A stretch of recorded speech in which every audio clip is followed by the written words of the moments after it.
Welcome to the much anticipated Season 2 of the Eminence in Shadow. If you haven't seen the first season, we highly recommend checking out our recap of that before in the link below. Let's jump straight into the first episode. We're immediately treated to some wolf girl action as Delta is running through a dark forest to reach a high cliff where she howls into the red night sky. We then smoothly transition to Cid's organization Shadow Garden, where many members are gathered to hear the report of the third member named Beta. It seems that there is currently no activity by the Order of Diabolos, and since the incident at the festival, the Midgard Kingdom has also been quiet. Additionally, the Fenrir sect has been immobilized by the confusion. Members Gamma and Epsilon praise their master and set their sights on focusing on Oriana Kingdom as intended.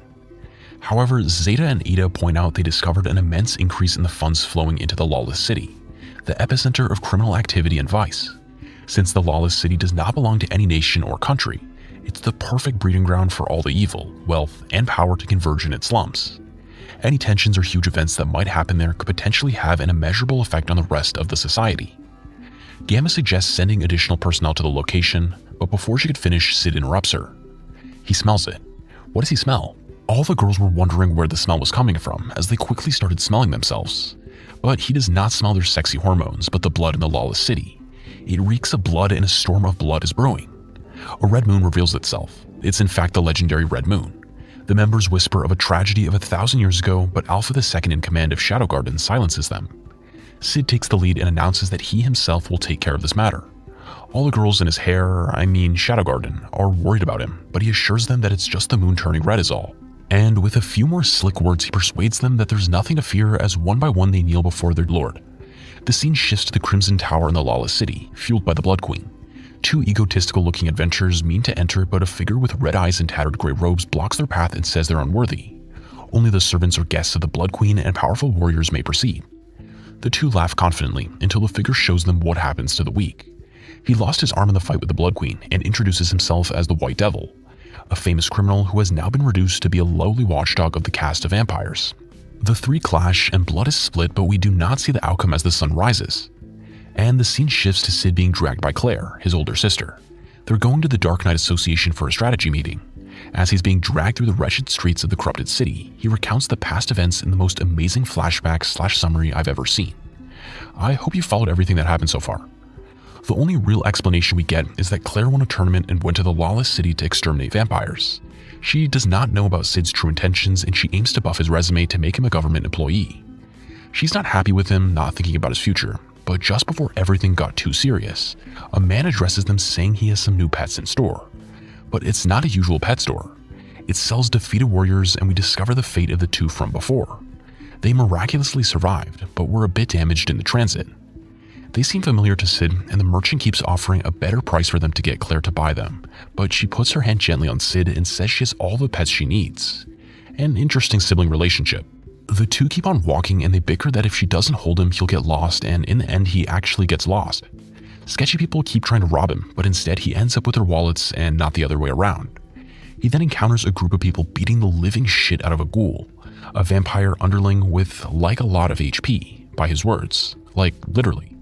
Another red moon appears in the sky, but this time it releases a wave of magical energy, making the ghoul fight back and end their shitty lives, turning one of them into a ghoul, just like the rumor said. It'll turn into an epidemic, likely not a pandemic, if Cid lets them multiply without control. He's considering how he should act in this situation. Just as he decides he gets to be in an actual zombie apocalypse, he will let things get a bit more out of hand. But before he could let chaos reign, a redhead girl swipes in for the kill, and with a single slash takes care of both the ghouls. She introduces herself as Mary, the ancient vampire hunter. She tells him to run as the frenzy has begun, but he stupidly just repeats in excitement after her as she jumps through the sky bloodied by the red moon. But new trouble arises as Claire finds his room empty. Bad pet. From the next room over, a man flees from a ghoul prostitute. What? This taste in women, I'll judge. Lucky for his shitty ass, Claire blows the ghoul's head away with one kick before she leaves in search of Cid. The comedic dumb duo returns as they wander the red light district, ready to enter the world of maturity. But the only ravishing thing they discover there is a bunch of ghouls. It seems like their virginity shall remain intact and pure like a maiden's. At that moment, a beat-up girl is also attacked by one of her customers turned ghoul, but Cid in his shadow form saves her at the last second. With a grand entrance and execution, he impresses the girl. He then repeats the words he heard from the vampire hunter. After that, he disappears, and a friend of the girl enters the room telling her of the situation outside. She tells her that they need to run away.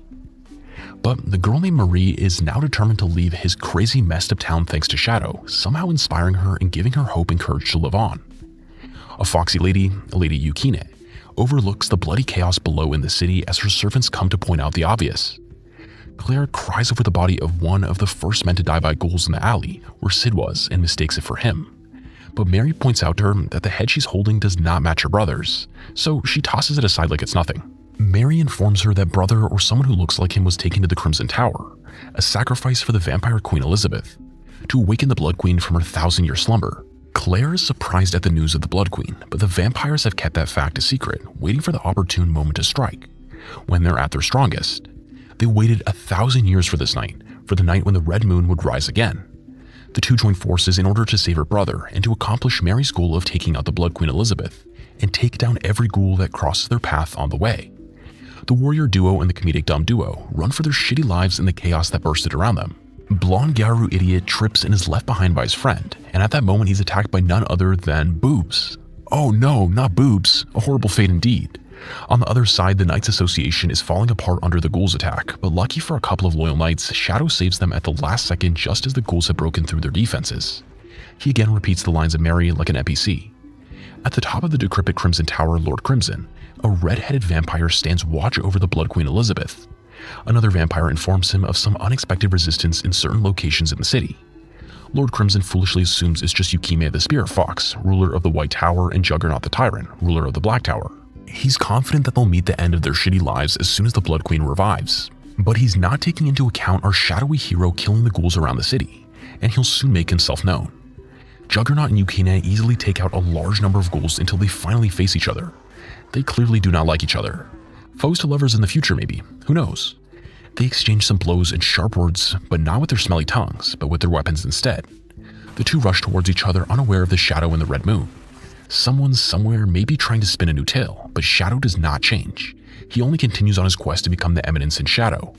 He plummets in the middle of Yukine and Juggernaut and introduces himself as the one and only Shadow, he who lurks in the shadows in order to hunt the shadows. That's it for the first amazing episode of the new season of the show. Stay tuned for how the tale of vampires will resolve, and will we see the revival of the Blood Queen Elizabeth, or will our heroes be able to stop that from happening?